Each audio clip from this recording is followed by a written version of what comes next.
All right, in Los Angeles, on the radio, there's still this guy who's juxtaposing apples to oranges in order to artificially inflate the perceived rate of return of these immediate annuities. A 60-year-old male, okay? 3-year deferral. So if this annuity pays monthly instead of all in one lump sum for the year, all on day one of the start of the calendar year, it's not actually a 3-year deferral. It's on average a 3.5-year deferral. Time is money. Paying only monthly is one way you artificially inflate the perceived rate of return. 3-year deferral, guaranteed cash flow starts at 8.65%. Wow, that's crazy. The way that immediate annuities generally work is that this 8.65% rate or whatever it is fixed. It's not inflation adjusted over time, which is different than the 4% rule used to calculate safe withdrawal rates with traditional investing. Also, this 8.65% rate is based on the now value of your money. With traditional investing, the 4% safe withdrawal rate is meant to change each year with the rate of inflation. So in the next 3.5 years, you can expect that it's going to go up and compound. Also, in order to get these high rates of return, you will notice that these insurance salesmen are usually quoting policies that have no death benefit. That alone should be a deal breaker. You're screwing over your beneficiaries because of the statistically low likelihood that an immediate annuity is going to outperform traditional investing. But what else? Liquidity risk is another deal breaker. The more money you put into an annuity to, quote, increase your income, the more you put yourself behind the 8 ball in terms of liquidity risk. There is no liquidity, but so annuity salesmen will say, oh, but you don't have to put all of your money into an annuity. Well, we'll just put maybe 33% in. Would we drop the $1 million in there? Of course not. But then it becomes circular reasoning. The other 66% is, by their logic, at risk, in danger. Notice how these annuity salesmen never talk about liquidity risk in any meaningful detail. There's a million reasons why you might need to get your money back. And for that reason alone, I wouldn't touch these immediate annuities. Had a good relationship, ongoing conversations, and they actually said, listen, I cannot put my head on a pillow knowing I bought an annuity. That's how indoctrinated and simply brainwashed they have been. Yeah, maybe they don't want to permanently lose their liquidity forever. Maybe they're worried about the fact that immediate annuities pay fixed payments for life, not keeping pace with inflation. It's not just about worrying about, whether you might be starting retirement right before, a once-in-a-lifetime, terrible, long-lasting recession like 2000 to 2008. And be sure to ask your current advisor, he or she, by the way, how much income can you guarantee I get starting in 1, 3, 5, I don't care if it's 10 years, and you will have your eyes open because the word guarantee ain't going to be in the conversation. So you see how he created an artificial metric that a financial product has to have a guarantee. I'll tell you the opposite. If a financial product has an insurance company's guarantee, it's an annuity or cash value life insurance product. That's how you tell that it's something that you want to avoid. No, I'm not an annuity guy. Yeah, you are. We're not annuities only. We are comprehensive planning. Is it true we talk about income planning and annuities and protected strategies on this show? Absolutely. Absolutely. Then you're an annuity guy. You sell annuities. That's a conflict of interest because annuities pay commissions between 2 and 4% last time I checked. How much do index funds pay? 0. Heck, there's no more trading costs anymore. And the ongoing fees are minuscule, like 0.03% per year. But I think he's trying to suggest that because he also sells, I'm guessing, probably mutual funds, or maybe he manages accounts for an annual fee, that somehow he has no conflicts of interest? This is gaslighting.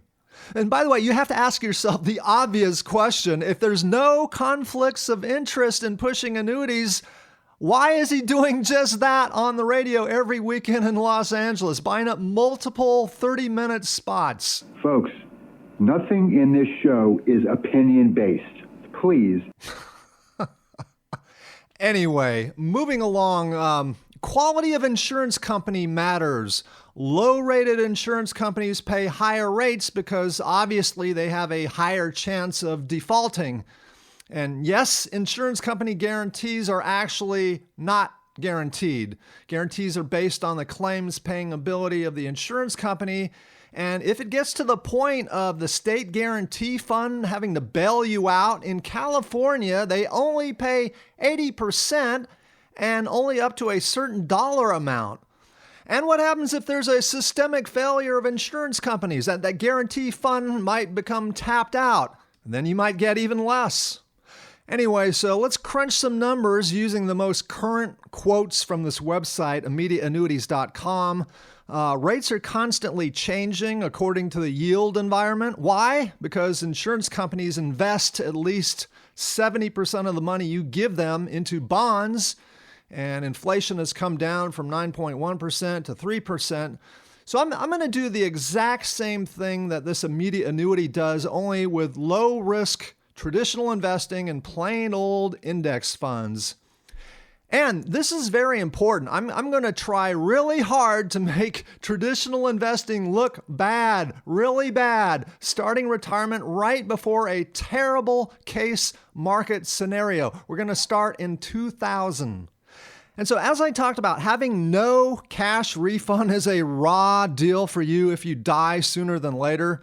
I'm going to look at rates whereby, at the very least, your beneficiaries will get something if you die before you reach your actuarial life expectancy. That way, they'll get 100% or at least close to 100% minus fees if you happen to die on day one of the contract. So I'm going to trust this website over a guy touting 8.65% on an infomercial. This could be a low-rated company, possibly, that he's talking about. So $6,233 is the current rate that I'm getting from this website. And since this annuity pays monthly, it's not actually a 3-year annuity. It's a 3.5-year annuity. A 4-year annuity pays more, so you split the difference. That means that this $6,233 rate is inflated by about $241.50. So $6,233 minus 241.5 is $5,991.5. So 5.9915% is the actual rate that this annuity is paying in full in exactly 3 years for comparison purposes. Remember, we're trying to do a fair comparison, not doing apples to oranges. And as you can see, our 60-year-old's $100,000 never ran out at the end of year 24.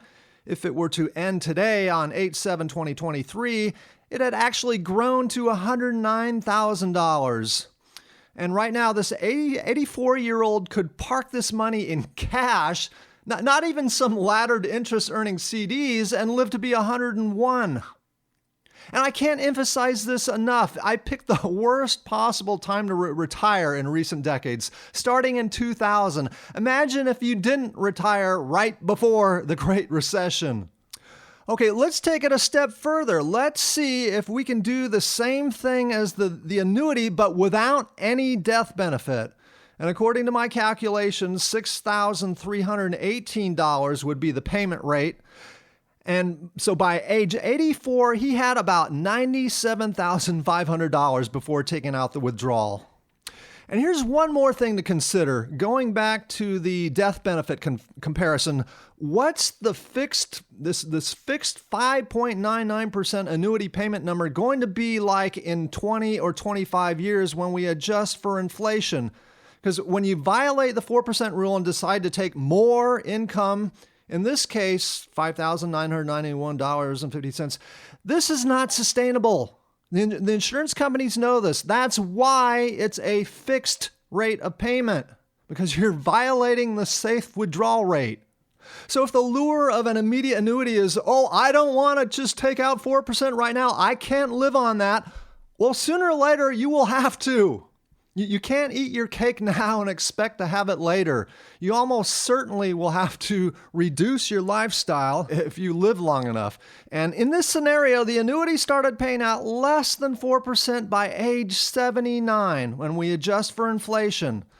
So by age 83, $7,017, that's 4% when adjusted for inflation, yet your immediate annuity is still only paying $5,991. That's the inflation-adjusted equivalent of just 3.41% that you have to try and live on. Yeah, this is called inflation risk because you took too little risk. By the way, there's at least one thing that I heard on this infomercial that I actually agree with. To determine which investments may be appropriate for you, consult with your own investment, tax, and legal experts prior to investing. And make sure you find a fee-only fiduciary advisor. Go to napfa.org to find this variety of advisors. Otherwise, you're dealing with a product salesman. Instead of recommending low-cost index funds, they're pushing, insurance products, actively managed mutual funds, maybe non-traded REITs, who knows?